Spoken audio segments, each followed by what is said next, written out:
S.J. Thomason with Christian-apologist.com. And today I'm with Craig Reed, and Craig is a fellow Christian, and he and I are going to be reviewing a debate that we watched on Unbelievable between Paulogia and Sean McDowell. And Paulogia is sort of a YouTuber who's an atheist, somewhat anti-theist, who makes a lot of cartoon atheist videos, and he also does a lot of other things. And then we've had him on our channel before. I've had him here before, and I've chatted with him and his girlfriend, Shannon Q.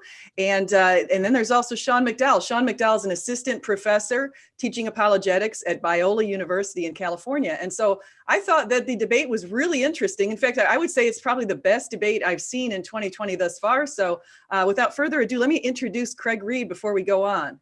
So Craig, you want to introduce yourself? Yeah, hi, my name is Craig Reed. I'm a Christian apologist. I'm on Twitter and I have a YouTube channel, Craig Reed TCR. Probably most of you know who I am or have seen me around.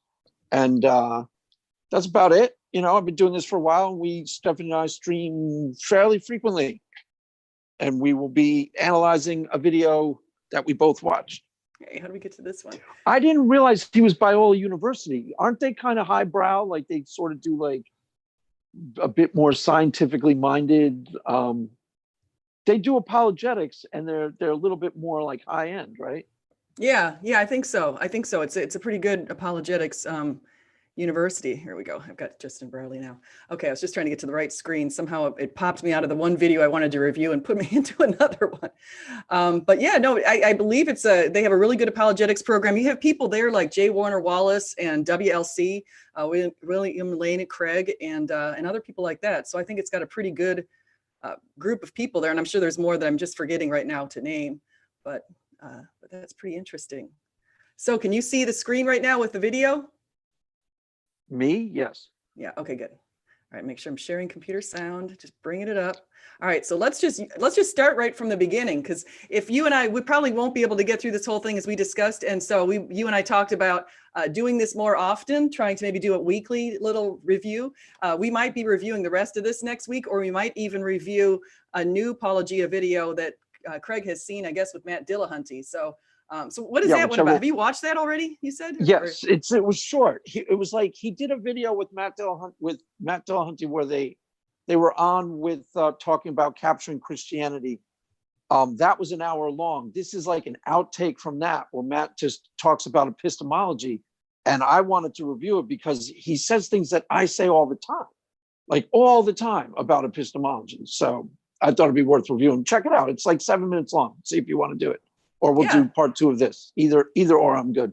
Yeah, no, that sounds really good. I'm trying to find my link here so I can look at the chat while we're going. So just give me 1 second. Yeah, I watched that Godless Girl. That was really fun. Oh yeah, she was on a couple of times.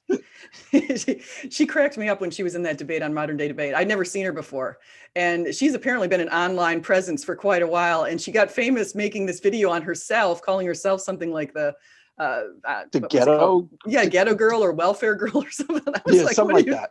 But it went viral, and she said a bunch of far right leaning people picked it up, and it made them mad because she's got on there. She's actually feeding her dog. She goes and uses food stamps at the store, picks up lobster, and then brings it home and feeds her dog.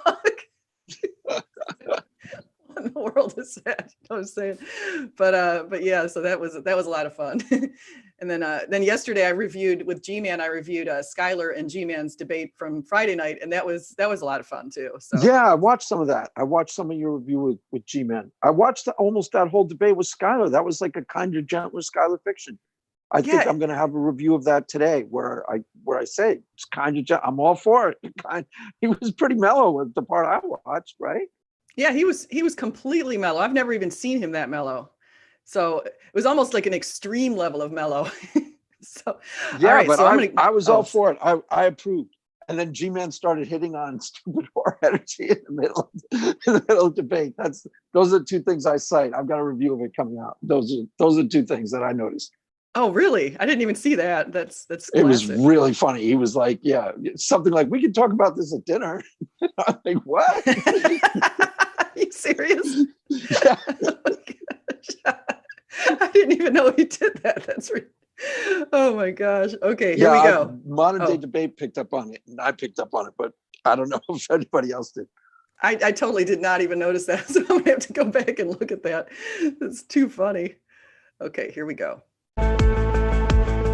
So, are martyred apostles good evidence for the resurrection? That's our question on today's show. Would the disciples of Jesus have been willing to suffer and die for something they knew to be false? It's often an argument used to defend the resurrection. Well, Sean McDowell wanted to find out what the scholarly evidence actually was for that claim. And so he did a PhD and wrote a book on the subject, which is the obvious thing you do if you were looking into something, isn't it? But Sean is an associate professor of Christian apologetics at Biola University.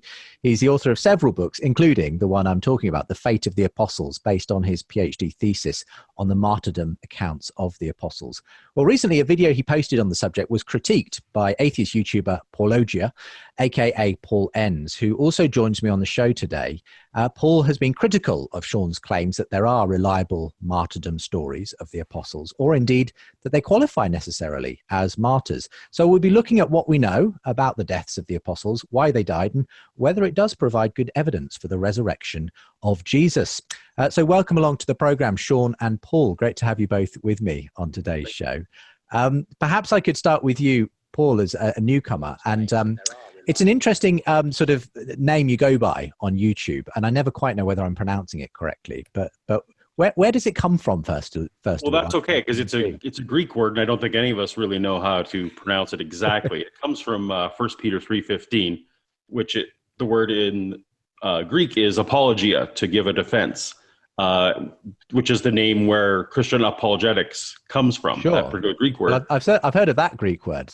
But my name is Paul. Slightly changed it. I see. Yeah, my name is You. Paul, and I actually do counter apologetics. I spend most of my time looking at apologetic arguments and trying to give the flip side of that, or perhaps just challenges to those things. So I thought, hey, here's a clever play on words. Paul, Paulogia. So that's where my name comes from. But a lot of people, because I used to be a Christian and I'm now not, I get a lot of suggestions that maybe I should revert back and be. He does. I just want to comment on that. He does a lot of apologetics against YEC. Like, he goes after Ken Ham a lot. Have you ever watched any of his Ken Ham and Eggs videos? Yeah. I mean, I don't watch a lot of Paulogia videos for that reason, because most of the stuff, when he does a regular, like, sometimes he'll do like the hiddenness of God, or rarely, sometimes the problem of evil. Then I'll watch his videos, but almost all of it is 80% of it is YEC stuff, of Ken. And I don't really watch because it's not really all that interesting to me. It's not. I tend to probably agree with what he's saying, or I'm sure I'd agree with a part of it or something. So. Yeah, I'd say the same thing. So YEC stuff just really isn't that interesting to me either. But when he does stuff on William Lane Craig or something like that, I tend to like those videos. So I tend to go right. Listen Yeah, to that. This actual video, I don't know if you know the prelude to this debate, because Sean McDowell tagged his video and did a video on him. Yeah, no, I didn't see it. I watched some of it last night. It was really good. Like, that's how this debate got started, because that's how Sean McDowell made a video critiquing Paul's objection to him. So. And Sean McDowell, I have to give him credit too. He's written a lot of books, and one of the books that he's written is Evidence That Demands a Verdict, which was an update of a book that his dad wrote years ago. And right. It is so thick and full of information, and it's super well researched. So I've got to give him kudos for that. He's really doing a great job, I'd say, for the kingdom of God. Yeah. He was first rate in terms of scholarship, and they got along pretty well for a huge chunk of it, So yeah, even in terms of personality, he's got one of those kind of personalities, I think, that's good for apologetics. Yeah, I agree. Totally. It seems totally. Like a genuinely... A for like civility and coolness and decency, I say overall A. Yeah, I'll agree with you there. Okay, so here we go. Paulogia. That's the common suggestion I get. I mean, I didn't get the Paulogia thing, so the Paulogia thing would probably leave me well. But anyway, I understand it now, and that's actually quite helpful, and I see the connections. Just briefly, at what point did you lose your faith? When would you have said you were a Christian? What stopped you believing? I started questioning my faith around 2015, so about 5 years ago, and that was after many decades of having been an evangelical believer. For decades, I did youth ministry, music ministry, that kind of thing. So most of my life I've been a Christian. It's just been in this last little portion where I've Yeah, that is a relatively recent in a way, in the big scheme of things, development. But obviously you've now swung, I suppose, quite firmly in the opposite direction, in as much as you are, as you say, quite regularly producing these counter apologies. Yeah. That's the thing that always weirds me out, because when I first came on Twitter, I didn't realize how recently a lot of these people have become atheists. Like when I was talking to Drew the first time he was on my channel, he had been an atheist for something like 3 years, and I was like, "What?" Like it's a really strange, because when you see them from the outside and you see they have these atheist channels, I just assume they've been atheists for the past 10 years, and it was always been a big part of their life, and that's not usually true. I know. I find it interesting that you'd when you become an atheist, that you'd take it out on YouTube and basically go public with it so much, because it seems to me that then you sort of lock your feet, you dig your feet into your new position. And of course, I think it's the false position. So I feel like, why are they spending so much time when they think that they only have such little time left writing stuff about God or doing things about God? It just seems, I look at what David Wood says about that, and I thought, yeah, he's got something there, because he said, when you have such little time left, why would you invest so much doing this? And you can understand why Christians do, because we feel like we have an eternity, and we've got this time right now to try to make a name for God and to put the word out and all that kind of stuff. But I really don't understand the investment like that some of these people have, especially people like there's a whole culture that's grown up around, like, there's a cottage industry to a lot of it, where you start your YouTube channel and you start seeing all these debates. So you get into like, hey, I could do that. So that's how a lot of it occurred organically. Prior to Christopher Hitchens and Richard Dawkins and people like that, there wasn't really such a thing as public atheists. If you go back to like the 70s, because I've told this story before, but my mom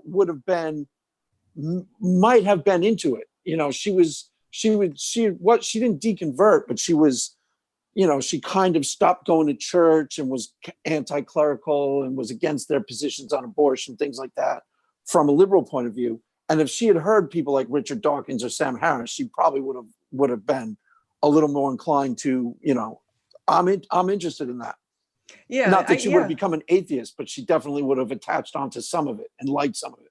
Well, that's one of the reasons why I think their publicity and the way that it's all out on social media, and even the advent of social media, I think it's contributed greatly to the increase in atheism all around the world, and especially even in the United States, where we've been such a staunch Christian nation, and that now atheists are 3.1%. That's actually up quite a bit when you consider there's millions of people. It's up from around 2% or 1.8%, I think it was before. So over a 7 or 8 year period. Yeah, and that the whole YouTube culture is a huge chunk of that, like, them starting their channels and trying to promote it that way, the atheist activists that we know. But exactly. Yeah, totally. Yeah, and I would call them atheist activists. I want to say hi in the chat really quickly I see John Lloyd in there, and I see Eris, 106, and Dry Apologist. So hi, you guys. Dry Apologist. Yeah, that's your bud. You guys did that great video. Yes. Your debate, against Skylar and Dr. I'm trying to get Dr. Josh to come on my channel now, and because G-Man wants to bring him on, and we're going to have a discussion about the ancient Near East. That's what I'm trying to do. I'm trying to work that out with him. Yeah, I saw that. That looks fun. So, okay, here we go. Energetics type videos and so on. That's her to say. Okay, well, maybe a subject for another day as to what, but I'm going to be enjoying actually hearing the discussion between you both on this particular subject. Welcome back to the program as well, Sean. Great to have you on the show. Well, it's great to have you on. You've been hosting your own discussions recently, I noticed, on your podcast. You had Josh Swamidas on to discuss, I think, was it with someone from Reasons to Believe? With Buzz Rana on the historical atom. Great, yeah. I haven't had a chance to watch it yet, but I'm planning to. And well, it will change your life, Justin, just so you know. Okay, all right. Well, you couldn't have sold it to me better. I just don't want too much competition from you, Sean. You're I a see. great apologist, and now you're probably going to turn out to be a great show host and dialogue moderator. And Hey, I want to say something, Craig. Was kind of funny. Somebody told me that I'm the only Christian female apologist that they've seen doing debates. And I was thinking to myself, That's well, I'm kind sure of true. Is there another but one? I mean, I can't think of anybody else. There isn't really. I mean, and at least in the circle that we all hang out in, you're the only one. Yeah, I didn't even think of It's that. kind of true. Like, where in the world are the other ones? Why is it just because there are other Christian women writing things like, Lydia McGrew and people I've had on my channel, and Nancy Pearcey, but I guess they're not out there debating. Well, they've probably been intimidated out of the public sphere because of I think some of it they see how you get treated. And some of that is because, I won't say all of it is because you're a she, but some of it is. So there are people in the wings and some of the DMs we know who are females, and they're probably a little bit intimidated. Yeah. Right? Yeah, it could be. I mean, maybe that is it. I don't know. Or the kind of job I have and the protection I have because of my job, I feel like maybe that's also, maybe some people don't have those kind of protections. Right. But we could definitely use a couple of people debating. So I can't think of anybody offhand who we could push to join the debates. I'd love to see Lydia McGrew. I think she's fantastic. So, yeah. Oh, Esther. If we could bug Esther to debate, that'd be great. Did you interview her? Yes, I've had her on my channel. She's fantastic. Yeah. She is such a little intellect, and her writing. Oh my gosh, it's so inspiring. She's such a great writer. Yeah, she's really good. So yeah, that's a great idea. Pushing Esther. Actually, wait a second. Now that I think about it, Esther's been on Unbelievable. And yes, she has, and maybe she was debating. They kind of had a conversation. I just noticed that today. I think I've watched most of that. I forget who it was with, but it was that was more a conversation than a debate. But yeah, we could bug her to debate. Yeah, I think there's people like that. I think we should. Good idea. There we go. I just can't cope with this much competition in my life. So anyway, it's good to have you back on. Tell me, just remind us about this book, because I did have you on the show sort of the year after it was published. Now that was an interesting one. People can go back in the archive to find out what happened on that one. But and I'm sure today's show will actually be quite different in tone and substance. But tell us again where this book came from and why you wrote it. Yeah, so the last guest, I don't think had read or was familiar with any of my material, and I'm just not interested in having a discussion again with somebody, although I thoroughly enjoyed that discussion moving forward. And when I saw Paulogia's video, I thought, you know what? We obviously differ, but he's taken my ideas seriously. He's engaged in the conversation. Here's somebody who's trying to put forth the counter proposal. This is how we figure things out. So I did a video response. I want to comment on something. I think he's starting this off in a really professional way. Yeah, he gives them props right from the start. Yeah. Does perfect. Really great. And then you invited us on. I thought about doing it on my channel. What's that? Well, and also he meant it too, because he said, Paulogia actually took the time to read my book and look at what I was getting at. So he respects him too, Yeah. Yeah, I like that. I like that. And I see Esther was with Douglas Murray, Speak Life. That's my buddy, Glenn Scrivener. He's in the audience right now. So great to see you guys, all of you in there. Oh, Glenn is here. Hi, Glenn. Yeah. We interviewed Glenn, I think about a month ago at this point. Yeah, I did too. I thought he did a fantastic, I'll just give him props, fantastic job debating Matt Dillahunty and identifying the Gregory S. Paul issue. Totally. That's like a slam dunk debate. The Glenn Scrivener, Matt Dillahunty. That's a gold standard debate. That was a great debate. Yeah, it was fantastic. He made us look good. So thank you, Speak Life. Yes. I thought, and I'll give Justin the love on this one. He's been with me for many years, my UK connection. So the origin of this book, though, is, I grew up in a Christian home, kind of like Paul did. We have that in common. Obviously, went different directions when we hit periods of questioning. I told my apologist dad, I'm not sure I believe this, not convinced by it. And he just was not threatened at all. He said, seek truth and know I'll love you no matter what. Well, to make a long story short, I am convinced Christianity is true for a number of reasons. Although initially in my journey, the question of the fate of the apostles was not a significant question. It was other questions I was wrestling with. This question really hit. I think the year was 2011. I was starting my PhD dissertation, or my PhD itself. Well, when you write PhD, your ears are attuned to a good topic that you can enjoy, make a contribution at, and hopefully publish. And I was actually in Berkeley, and J. Warner Wallace was there with us with a group of about 30 high school students. And we had a mythicist come in and speak to our high school students, a friend of mine. And at one point, one of my students says, if Jesus didn't even exist, why would all the apostles die for this? And he looks back and he says, give me evidence any of them died for it. And the students kind of look at me and I'm thinking, I don't think I have as good of a response to this as I should have, given that I've used this argument in the past. So it hit me that night. I talked to J. Warner Wallace and said, I'm thinking about doing this as dissertation. And J. Warner, the detective, says, hey, I just bought 2 full boxes of books on this. I was thinking about studying it myself. You can have all the books. And it turns out that was just a drop in the bucket of what it takes to do a dissertation. So for 3 years examining this, and I'd have to say, my point in this was not to prove that they died as martyrs. My point in this was not to prove the resurrection. I want to say something really quickly. You know what he's done here? This very, very great opening. He's establishing, when Aristotle calls it ethos, pathos, and logos. So he's establishing credibility of his message right now, which is the ethos. The pathos is when he tells the personal story that we can all relate to, and that's him and his difficulties with his father. And the logos is now what he's about to get into, which is the logical reasons why we should believe.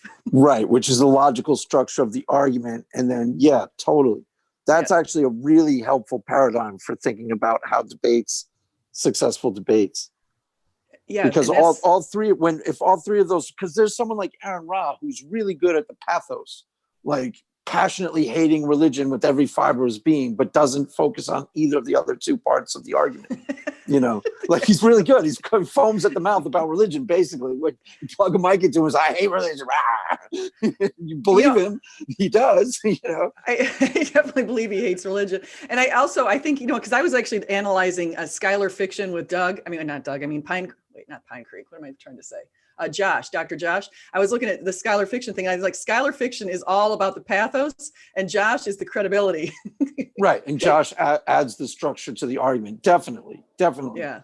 Yes. Yeah, and if Schuyler could be really good if he focused on if he brushed up his logos side of his arguments, he could be really good because he's good at the pathos. Yeah, he is pretty good at the pathos. I'll give him that. So, lots of them are really good at the pathos. So, but Sean right here, we'll see, and then we'll see how Paulogia counters this, because Paul has a basic idea that there are really only 2 apostles who were martyred. He thinks Peter and Paul. He got a little confused here on which apostle James was, the James that was martyred in the book of Acts, which is James the son of Zebedee, or there's also James the son of Alphaeus, which is an early apostle who was the son of Alphaeus, and Alphaeus is also called Clopas, and Clopas is married to Mary, and Clopas is also Joseph's brother, Mother Mary's brother. So he was a little confused on which James, and then there's a third James, that's James, the brother of Jesus, and he was martyred according to Josephus. But I don't think Paul will give us that. I don't think he'll give us anything. Well, for they James. also get into the debate over what constitutes a martyr.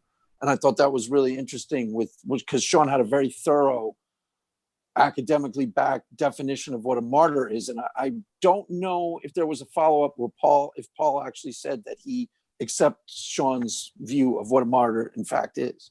Yeah. There was a whole pre-debate that they got into on that I thought was really interesting. But go ahead. You're right. That was good. Here, I'll go ahead and I'll turn it on. Not how you approach academic scholarship.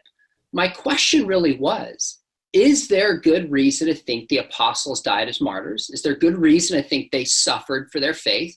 And does this provide any evidence, directly or indirectly, for the resurrection? And I found myself pushing back on both sides of this conversation. I pushed back on a lot of Christians, even apologists who I think overstate this argument. I had one pastor in my research, he said, man, you're going to make a liar out of all of us. And I said, man, that is not my intention. But I think we've oversold this argument. But I've also pushed back on skeptics who I think completely dismiss it without considering some of the good evidence we have if we frame this argument correctly. So came out of that 2015 academic book with Routledge Press, but I've done videos on it, done talks on it, have debates and discussions on it. And recently Paulogia posted the video and I liked some of the things he said. So let's flesh it out. Yeah. Well, I'm really glad that you're both available to have That was also, show. Obviously, we'll end up. What's that? that was also, I'll just say briefly, that's like near perfect, because he even stated, you know, I'm not going to oversell how much evidence this actually is. You know, I'm just going to try and flesh out the facts. So that was like almost a near perfect opening statement. Yeah, it was, because that's an appeal to the skeptics, because skeptics like that. Oh yeah, we're going to go for the, because in all honesty, you really want to tell the truth. I mean, I don't want to get out there and try to sell something and I find out what I was saying was incorrect. I do want to find the truth, even if the truth isn't, you know, what if we only found that Peter, Paul, and James were the ones who were martyred? Well, then we only found that. So, and what is martyrdom anyway? So that's another thing too. Right, totally. So yeah, okay. So let's see. Just covering just some of the ground, not all of it, and I'm sure there'll be more opportunities in the future to do more on it. I want to give him credit too, by the way. Have you seen Justin Brierley's video with the dice? No. He's got this fantastic video about the odds for the cosmological constant. And he does it with a roll of the dice and the chances of rolling, you know, two sixes, 70 times or something like that. So then he calculates it all out, and it's really good, and it's quick. It's only about 5 minutes. Oh, cool. So I'll check it out. No, I haven't seen link to that description here. Actually, I need to link this video to the description too, so I'll do that. I want to get to the point about exactly who we're talking about when it comes to the apostles, and which we do or don't have evidence for of their ultimate fate. But first of all, maybe we need to define a few terms. I mean, maybe the term martyr is a good place to start. And I'll start with you, Paul, on this one, because this was an issue you brought up in the video, that you don't feel that actually a lot of the examples that Sean gives necessarily qualify as martyrs. So how do you define a martyr in this sense? Well, for me, when we're talking about martyrs, when I'm looking back at someone who's able to, their witness is supposed to be a guarantor of the resurrection, for example. There's three things that I'm looking for when I'm looking for a martyr. First is that the person claimed to be an eyewitness of the resurrection of Jesus. Second, that the person had a chance to save their life by recanting. And then third, that rather than recant, that they chose not to die. Now, I know Sean strays quite far from, he removes death from the equation entirely. But for someone like me, when I was coming out of my Christianity, I really took this whole idea of no one would die for something that they know is a lie to be a very serious challenge that didn't have to come from the Bible. I thought that was really good external evidence. So when you water that down to, you know, willing to die, that takes some of the bite out of it for me. I want to say something really quickly on what he kind of briefly mentioned with eyewitnesses that I don't want to let get past people. It says in Luke made it really clear that he was collecting information from eyewitness accounts. And we also know that the early church fathers took it very seriously on which books were included in the canon. And one of the reasons that they picked the Gospels and the books that they did pick was because they wanted to look for eyewitnesses and early testimonies. And so they weren't going to pick anything in the Gnostics because those came around a lot later. They didn't pick the Gospel of Peter and some of these other things that were blown up because, again, they came around a lot later. And so the reasoning for choosing that is because the eyewitnesses. So I think people, they claim that there's nothing that indicates that people were trying to find eyewitness accounts in the Gospels, but that's patently untrue because Luke makes that really clear. So, but I do have to say, hey, Craig, are you still there? Yeah, I'm here. Oh, okay. I also wanted to say that he, because I know you had to you might have to skip away for a second. I think I did like how Paulogia laid it out there, though. I do have to say, it seems like he put some thought into this. Yeah, he definitely put thought into it. And I mean, the part here where they're about to go into what constitutes a martyr, I think is, because his definition of a martyr that he just laid out is really pretty strict. And if you're trying to make an emotional case that this faith is so real to someone that they're willing to die for it, that doesn't necessarily mean that the faith is real, but that's a pretty compelling emotional case. I don't think it needs to be as strict as he lays out. That's what they're about to discuss. How do you feel about that? Yeah, well, let's say, like, for example, with St. Stephen. So St. Stephen's the first martyr, and I don't really know if St. Stephen actually met Jesus. And I don't know if St. Stephen was witnessing, one of the eyewitnesses himself, but so that would rule St. Stephen's martyrdom out if he had to be an eyewitness and if he did not see Jesus. And I don't think it's fair to rule St. Right. Stephen out. Okay, so one of the things that I would update like your apostle argument, and I'm thinking of doing this anyways, just to like, you take someone in the modern day like Corrie ten Boom, who did, all the facts are not disputed. Okay, she sheltered Jews because she felt like God was telling her to do that, and then she was willing to go to a concentration camp rather than, dishonor God. That's a real, whether you consider that a martyr or not, that's, her faith is so real to her that she would rather completely and 100% obey God than not. You know what I'm saying? So I think that's a compelling modern day version of the same idea. Yeah, and I think I could even mention Pliny the Younger. So, it wasn't Pliny the Younger. It was, Pliny the Younger actually mentioned a lot of Christians who were martyred because they would not recant. They refused to recant. And I'm trying to remember, was it Polycarp? I think it was. Polycarp was martyred, I believe. But that was later. Polycarp didn't physically see Jesus or see the resurrection, but he's still a legitimate martyr. So I think it's a little bit tight, like you said, a little bit too much of a restriction. Right, but I wonder if Paul modified it after his objection, because this is their first. We'll watch it in a second. We'll see. That's true. I don't recall that. Let's see. Okay, and so in a sense, you feel that the strongest definition, if you like, for the claim that's being made here is that it's people who were not simply willing to suffer or willing to die, but people who actually died and can be shown to have died because they were unwilling to recant their faith in that miracle. And the one piece I think that Sean missed in the response he did for me is that the person claimed to be an eyewitness.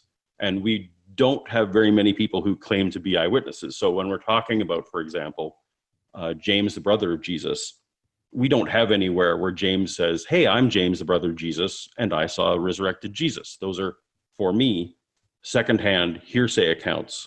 We also know that James, the brother of Jesus, wrote his book of James. And actually throughout the book, he's got testimony about how we should worship Jesus. And he's uniquely in a position, unlike these other apostles, he's uniquely in a position to have known Jesus his entire life.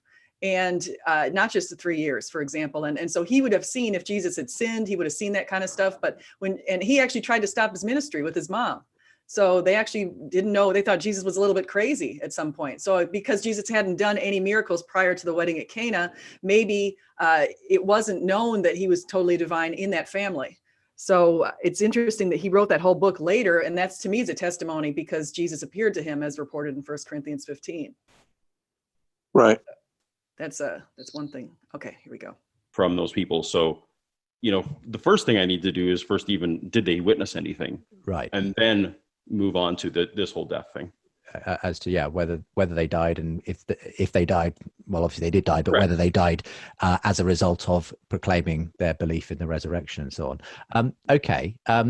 So Sean, what's how do you in the book and generally, as far as the apostles are concerned, define martyrdom then? So I'm glad this came up. And first off, Paul, one of the things I appreciate about your response is that you laid out your 3 criteria and then you tested the evidence based on that 3 criteria. In other words, you can tell he's a college professor. That's exactly, because that's the kind of thing. That's like, it sounds like he's talking to a student a little bit there. Yeah, so you laid out your 3. What I appreciate about your response. Yeah, it really does. It's funny. I can see that in the classroom. Okay. Methodology, and it doesn't meet the criteria. So you dismiss the argument. I wish more Christians and skeptics would approach any issue this way, which makes our methodology clear. But it also won't surprise you that I differ pretty strongly with the methodology. So let's come back to the first one about them saying they saw the resurrected Jesus. And let's take criteria 2 and 3. So criteria 2, you said, was that they had a chance to save their lives by recanting. And 3, rather than recant, they choose to die. Right. Well, I would contest that you're welcome to hold this definition for your videos, in your life, in your ministry. It's a free country, and that includes the UK and Canada, where all of us are from. But I don't think it passes muster on a scholarly academic level, and I don't think it does on a popular level for people who think about this as well. And let me explain why. Starting with academically, one of the things I had to do in my dissertation is read extensive literature on martyrology. I had no idea such literature existed. This is like a boom right there. That's just perfect. Because I had no idea such literature existed either. I didn't even know. I've never heard that term. But he fills out such a strong evidentiary case for how he's using the word martyr. And then the only thing I'm not sure about is if Paul actually yields to agree to his definition. Yeah. Because if you're both agreeing to what a martyr is, I mean, I think they get to a point where they both agree that it's evidence, but it's, how compelling that evidence is what's ultimately under dispute. I mean, it's evidence, right? Yeah. And it's evidence that people were willing to die for what they believed in and martyr themselves. But how compelling that is in terms of whether the resurrection actually occurred, I guess that's up to the individual skeptic, right? Mm-hmm. Yeah, whether they would want to accept that. I was, excuse me, or go back to people like Gary Habermas. I was just mentioning him really quickly because if you just look at the minimal facts outside of the Bible, and look at a best explanation, he's written a lot on that. And so I recommend people do that. I got to go. I'm going down to the car, so I'll be muted for 5 minutes. Okay, no problem. And there's a huge history in the church and beyond about what is a martyr and how do you qualify a martyr. And I don't dismiss death entirely, like you said. I think death has to be tied to being a martyr. This is the consistent tradition. So some scholars have debated, what if somebody like Daniel Shack and his buddies get put through the flame but don't die? Are they a martyr? The church would say no. What if somebody's hurt and they die, say 3 years later? Are they a martyr? That's where it gets a little sticky. I don't dismiss death as being necessary for there being a martyr. But what I would challenge is those criteria 2 and 3. Most scholars, as I've studied, including Thomas Westpedal, wrote his dissertation on this at Trinity Evangelical Seminary in 2005. And he walks through a history of martyrdom. And he says there are certain people that didn't have a chance to recant, but they're publicly proclaiming a message, knowing what it could potentially cost them, could have walked away from this message at any point. So if they're killed in a way tied to their religious practice, they could be considered a martyr. And I'll just build on that just to say exactly what St. Stephen did. So St. Stephen basically was explaining the Old Testament to the Pharisees, and he was explaining how Jesus was predicted or prophesied in the Old Testament. And he was explaining what Moses meant and a lot of that kind of stuff. So he was publicly proclaiming Jesus. And then suddenly they got so furious listening to him and that they decided they'd stone him. And so they did that. And then also James, the son of Zebedee, it's documented in the book of Acts that he also was martyred. And in fact, just a great argument for the age of the book of Acts. We know that Acts came after Luke because Luke actually spelled that out in the very first part of Acts. But you'll notice that there's only 2 martyrs included in the book of Acts. We only have the mention of Stephen and the mention of James, the son of Zebedee. What we don't have in the book of Acts is the martyrdoms of Peter and Paul, which is interesting because they were the main characters. And so this makes a good case because those martyrdoms were occurring in the 60s. They think between like 62 and maybe 66. So we know that the books had to precede that. So here we go. So the academic literature as a whole considers that clause as constituting a martyr. Now, let me make the popular point, and then you can come back and give me your response. On a popular level, I also think we don't accept criteria 2 and 3.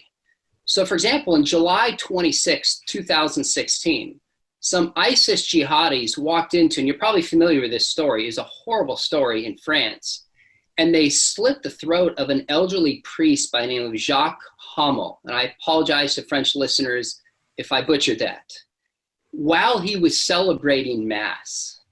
I mean, it's just such a horrible thing to do. And a public article on this said, killing a Christian religious leader warns all members of the community that they are not safe. In other words, this is a religious act and a political act. It's both. Now, what's fascinating about this is there's no record that he was given a chance to recant while celebrating Mass in front of people.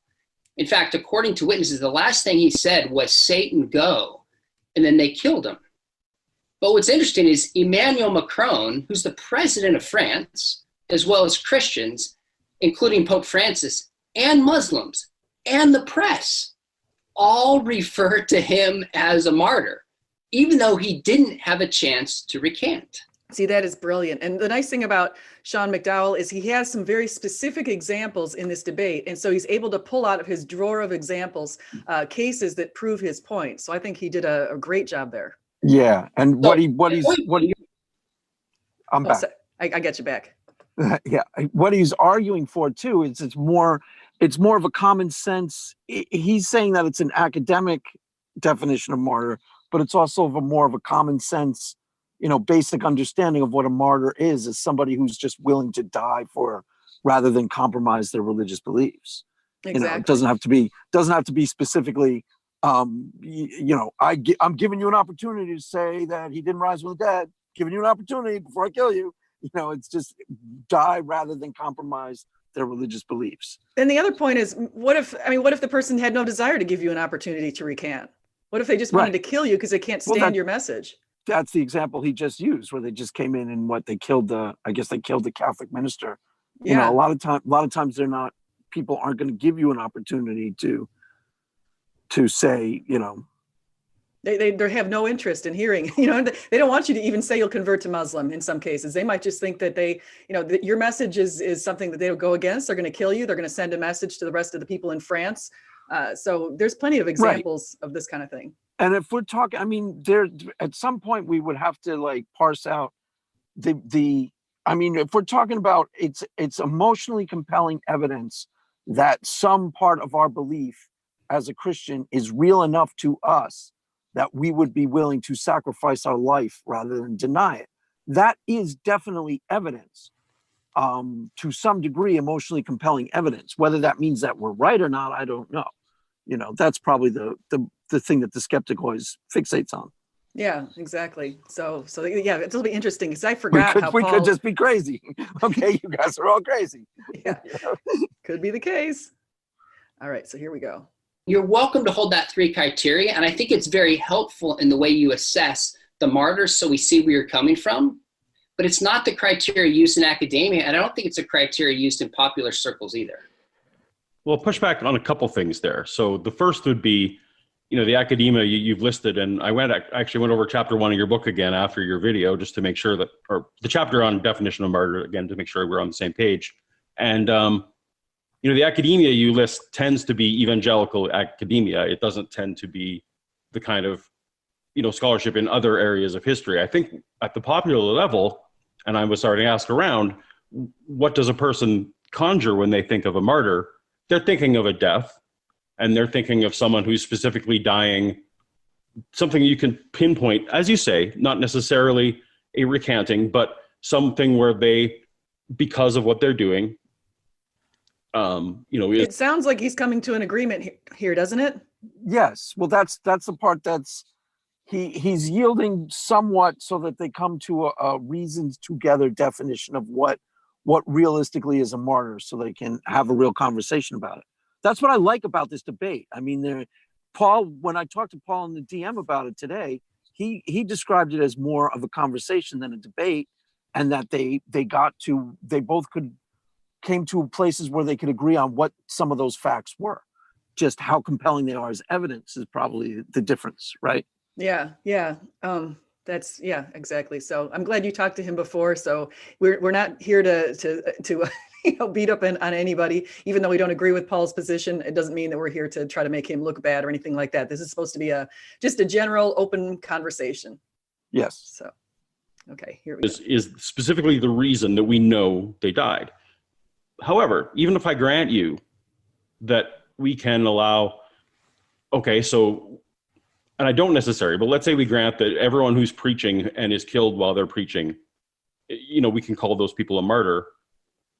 We don't have that kind of evidence for the 12 and for the... We actually do. So we have evidence. Well, actually, Sean will get into this, but we have evidence, like, for example, Josephus mentioning James, the 12 is outside of the 12. We have mentioned, he'll mention it. I'll just get to them. Okay. A couple of extra apostles that you include. We simply don't know what they were preaching. We don't know what they were doing. So not only do we not know whether they died, but I can't go with you that extra mile and say we know what they were saying. We know why they died. I know, you spoke in your video about how political deaths were necessarily ideological, but I think that's a stretch that I can't follow down. Like the death of James, the brother of Jesus, was specifically called by Josephus a political death. And I know I don't get that. What does he mean? What does he mean there? Yeah, Josephus identified the martyrdom of the thing is with James, the brother of Jesus, he was preaching in the Jerusalem temple. And he was a big leader in the Jerusalem temple. And so the reason for his killing definitely had to do with his Christianity. It didn't have to do with his politics. And so Paul's saying that they killed him because he was a threat to the Roman political establishment, not because he was preaching the resurrection. So is that part of Paul's argument that I mean, technically you could say that Jesus died for the same reason, on the same exact reason. Well, you totally could. That's why you have to chisel down.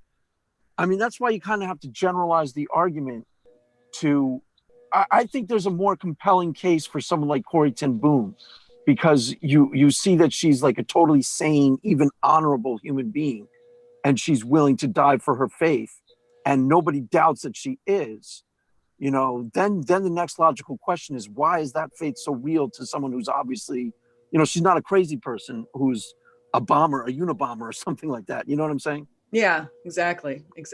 No, I mean, Jesus was a threat to the political order in a way. So, I mean, just making a political, I just still think I agree with you too. And then I'm not very familiar with Corrie, so I'm gonna have to look into her too. Well, I was hoping to plant that seed in you, because it's kind of like an update of your apostles' argument, but the facts are not in dispute. You know, she. Mm-hmm. Yeah, I'll take a look at that, because that sounds interesting. Together, but I just don't see how the preaching necessarily.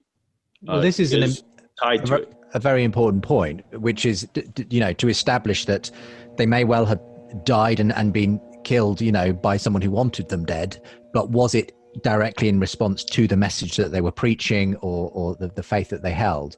I mean, at this point, I feel like we should at least mention 2 or 3, let's say, of the specific examples you bring up in the book, Sean, and probably to lay out the fact that, you know, you don't see all of the stories that are out there as having equal validity and weight in terms of, you know, their historical credibility either. Okay, so here's something important to keep in mind. For my case, it doesn't even matter that any of them died actually as martyrs, however we define a martyr. I had this conversation with William Lane Craig, and he agreed with me and said, we don't have to prove any of them died as martyrs, whether it's your definition or whether it's mine. Now, if we can show that some did, and I think we have good reason to believe, it strengthens our case, but that's not germane to the larger point that I am making. Now, the scholarship is by evangelicals that I cited, but the scholarship goes far beyond that. If you look in the chapters on persecution, I'm citing a range of different scholars talking about what persecution is, not just evangelical scholars that are here. So my point is saying you've got an overly restrictive definition of a martyr that is not popularly accepted on issues of martyrdom today or in academia. Now, with that said, we can start talking about the particular apostles and see if we have good reason to believe that they died. See if we have good reason to believe that they suffered. That's great. But what we plug into this equation, if we start with your criteria, which again, I don't think are accepted, scholarly or popular, we're going to get a very different response than if we start with a criteria that's more generally accepted among scholars and lay people about what a martyr actually is. So does Paul yield this point? This is where we differ. Like you. Oh, yeah, I don't know. If you want to, should we listen? I guess we'll find out. Because I turned myself on mute because my neighbor decides right now he's getting the leaf blower out. It's like, come on.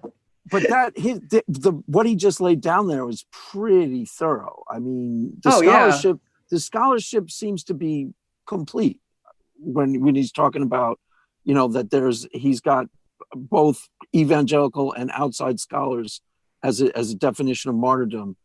I mean, if it were me, I'd just yield. I'd be like, yeah, okay. It sounds like you know what you're talking about. Yeah, that's the thing. Instead, he says it's evangelical scholars and that kind of thing. You know, people do that a lot, and I don't think that's really fair. What the person's religion is, and then discrediting any of their messages if the person. Sometimes it's fair, sometimes it's not, because they're saying that they have a dog in the fight. They're trying to prove the case rather than prove the be honest to the facts first, they're trying to prove the resurrection first. So, Yeah, I mean, sometimes it's fair, sometimes it's not. I guess you're right. Yeah, and I guess I can see people trying to bend the truth a little bit. In fact, I had this thing with William Lane Craig that I found. I'm just going to mention this because it was something that I don't know if he did it unintentionally, or if here's something. The Population Reference Bureau basically said that 100 of the 108 billion people who've walked on this planet, essentially 57% walked on the planet after the year 1. But what William Lane Craig says is that he looked at the data, and initially I looked at it too and read it wrong. And I thought it was 1% because that's what he said, it was 1%, but I had read the data wrong. And so then I looked at it again and I started looking closer and I realized it's actually 57%, but he still uses a 1%. And I'm always wondering if somebody corrected him on that, or if that's still going to be generated, because that's not accurate. So wait, what's the stat saying from the year 1? So from the year 1, people have been born. He's saying 90. Oh, I'm sorry. He's saying 99% of the people have walked the planet since the year 1.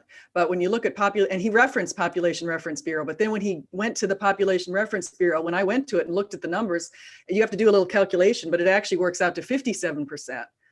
Because they actually had estimates on what it came before. And I still think that's powerful, because in the last 2,000 years, when you consider how long the human race has been here, I still think it's really powerful to say 57%, but it's not 1% lived before that. So that's the right. That's the so argument. there's like what, six or 7 billion people now. So yeah, right now we've got about 7 billion people walking the planet. So right. It's just one of those. What was the population around then? You have any idea?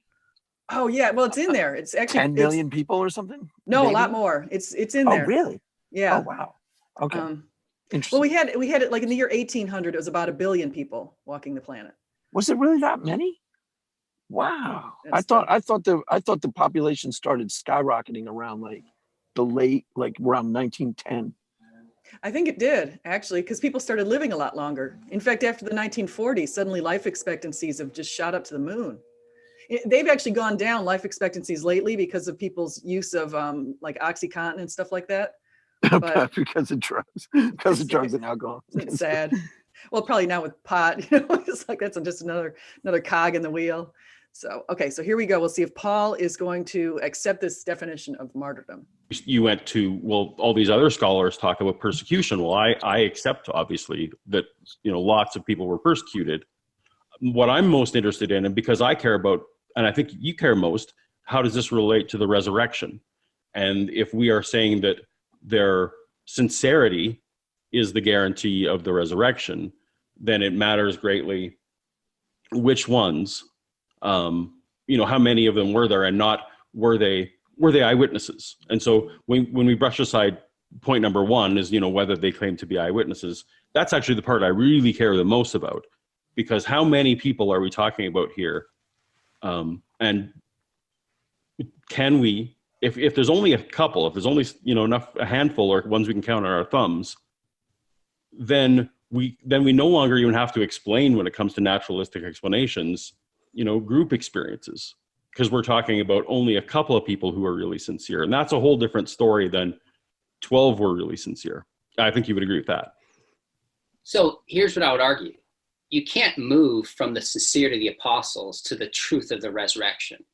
I've never said that. I make it very clear in my book. In fact, at the very opening pages, that the apostles' willingness to suffer and die doesn't prove the resurrection in particular or Christianity in general.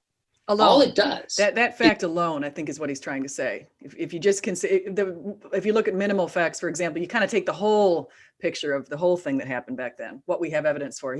Jesus was crucified by Pontius Pilate, for example. He suffered, died, and was buried. On the third day, we've got this different kind of thing. His apostles said they saw the risen Christ, and then they spent decades preaching for him, despite being persecuted. So you take all that and you say, what's the best explanation? That's Jesus was resurrected. So there really isn't another one. Okay. It's one piece within a larger resurrection argument that shows they sincerely believed they had seen the risen Jesus and were willing to put their lives on the line for such a belief. So it counters the idea that they invented this story, that they made it up, they're lying, that it's a conspiracy to get some kind of gain out of it. That's my only point. But if we go are there pet theories around about that? I don't really follow the atheist counter arguments on this all that closely. I don't actually know them at all. Well, they have a lot of different counters. What they do is they'll take counters of each individual point and they won't consider them all together. Like, for example, some of them will say that maybe he didn't die when he was crucified and he just came back to life because he never died in the first place. Or some will say that he had a twin. I mean, they actually have this twin theory. Or some will say that that the disciples hid the body. And right. So they're taking like a single objection to a single point, and then they don't really care about the totality of. Yeah. So Paul at least is taking a comprehensive approach, right? Paulogia is. Yeah, I think so. We'll see what he comes up with, because all of the explanations that they come up with, even any of these theories that I just mentioned, all those explanations don't explain why the apostles acted as they did. So that to me is one of the most powerful parts of that whole group of evidence. So, which part is the most powerful to you? The fact that they would spend decades preaching for Jesus despite having no protections legally, and they were heavily persecuted. They were willing to suffer the persecution, and you're saying that that's really emotionally compelling, that they saw what they saw. To me, that really is, because think about it. It's not just for like a day. We've got these martyrs. A lot of them like to compare this to the hijackers, the Muslim hijackers from 2001. But the thing is the hijackers, it was like this went on for one day. They went in there, they killed themselves. Or people might go in and they do something for a couple of weeks. Right. But this is that's why I want you to check out Corrie ten Boom, because it's an updated version. First of all, the facts won't be in dispute. The facts are pretty straightforward. There's even a movie with I was in a play with her, Julie Harris. Julie Harris was like a famous Broadway actress. She's in the movie. It's called The Hiding Place. It's decent. It's like a, kind of a cheesy Christian movie. It's a little better than most Christian movies. Some of the Christian movies are most of them are like. I have to admit though, I liked God's Not Dead. I don't care what anybody else says. Oh, I'm sure I'd like it too, but I'd like it like half playfully, ironically, They made the atheist character, who was a college professor, to be such a one-sided jerk. It's like, I thought atheists will not like this film if they watch this. Yeah, well, if the cap fits. Slam. Oh, man. Okay, so let's see what Paulogia says. We saw that everyone who was a witness and everyone who was preaching, everyone who claimed to be an eyewitness, was very sincere, which is actually, I can kind of get there. You kind of got me there, that everyone who was the eyewitness was sincere. The question is in the they in that sentence. And sometimes people plug in apostles and sometimes people plug in the 12 or the disciples in different various words. But it seems to me what we're talking about is a handful of people. It seems like, and possibly only 2 people. And when you get that far, then the number of people who can be sincere about it, but also be wrong, is what really shook me. I with you, I kind of had to throw away the death guaranteed the resurrection, and I applaud you for challenging Christians to not overstate their evidence. And I like to challenge people on my side also not to overstate their evidence. But now what compelled me about this whole topic was maybe only Peter and maybe only Paul actually said that they believed it based on this kind of evidence. Okay, so here's where I would push back, and I think this is where we might unpack some differences, is the only way to do history and know if somebody was a witness of something is not for them to directly say, I saw this personally in the way Paul does and maybe Peter does. We have a range of early sources of different genres, of different books, of different times, consistently saying from 5 years after the resurrection, all the way through into the 2nd, 3rd centuries, the only time we see a different narrative, that the apostles, including Peter and Paul and James, saw the risen Jesus. So if we're only going to accept a claim that we have in somebody's own words saying, I saw A, B, or C, we're going to toss out a ton of stuff that we know about history. Now, you and I agree we have that for Paul and maybe for Peter. Hold on one second. I think it goes beyond that. So, what is it, Craig? Well, this is just occurred to me, because one of the key differences between like a martyr, like someone who will go and, everybody knows that there are Muslims who are willing to die for Islam. But they honestly believe, we know they honestly believe that they're going to go to paradise and have 12 virgins and things like that. So they think they're going to be stamped out in a blaze of glory and then they're going to have everlasting life. So they probably honestly believe that, right? Yeah. But do we know of, with the Corrie ten Boom, she was willing to go to the concentration camp and suffer for a long time rather than dishonor God in her eyes. Do we have a parallel with Muslims who would like willing to, totally suffer for a long period of time rather than dishonor Allah? That would be an appropriate parallel. It's not just a one time. Like, you just made me think of that, because the martyrs in the Muslim world, for the most part, are like, they'll blow themselves up, sure. You know what I'm saying? No, I agree with you. I think that's good. And just speaking of what Sean's about to bring up is like 1 Corinthians 15. He's going to point out, it says that Jesus first appeared to Peter, then he appeared to the 12, then he appeared to 500, then he appeared to James, the brother of Jesus. And so we have that written down there very early, as Sean's mentioning. Within 5 years, we've got attestation. Now, Paul is going to try to discount. He says that we don't have evidence of the 12. We have evidence in Acts. And I know that Paul doesn't want to use Acts, but think about this little argument. When Acts was written, there were people living who could attest to whether or not James was killed the way that Luke wrote that James was killed. There were people who could say, wait, that's completely wrong. He wasn't martyred. You know what I mean? Right.